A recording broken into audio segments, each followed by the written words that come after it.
Welcome to this calculus lesson. Today, we are going to learn about the derivatives of the two most fundamental trigonometric functions, sine of x and cosine of x. These are essential tools for solving problems in physics, engineering, and higher-level mathematics. Before we jump into the formulas, let's quickly review what a derivative actually represents. Geometrically, the derivative of a function at any point is simply the slope of the tangent line at that point.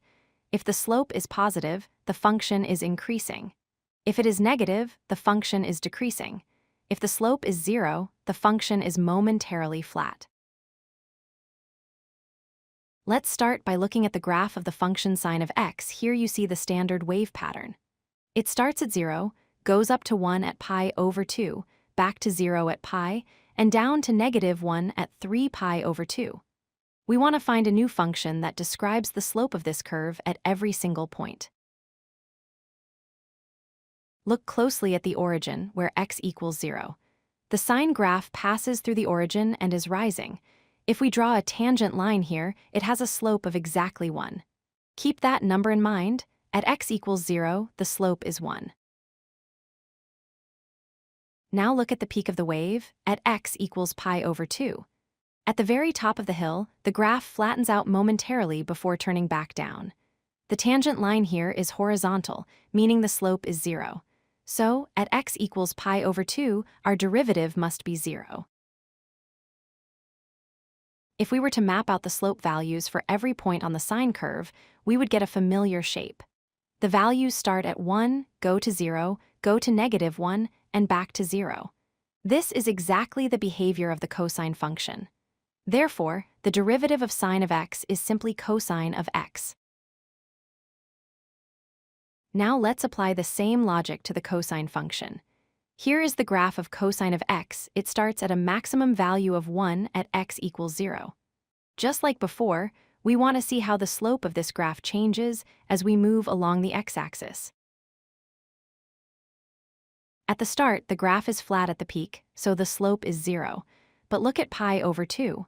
The graph is crossing the axis and going downwards quite steeply. The slope here is -1.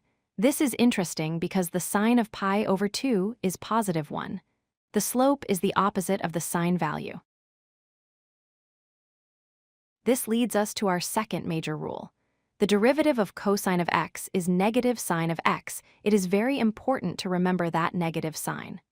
While sine changes to positive cosine, cosine changes to negative sine.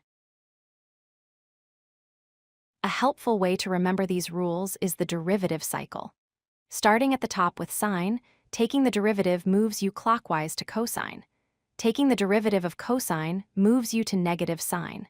Taking the derivative again moves you to negative cosine, and one more time brings you back to positive sine. Let's try a quick example. Suppose we have the function f of x equals 3 sine of x plus 4 cosine of x. To find the derivative, we treat each term separately. The derivative of 3 sine of x is 3 cosine of x. The derivative of 4 cosine of x is -4 sine of x. Combining them, we get our final answer. To wrap up, here are the two key formulas you need to memorize.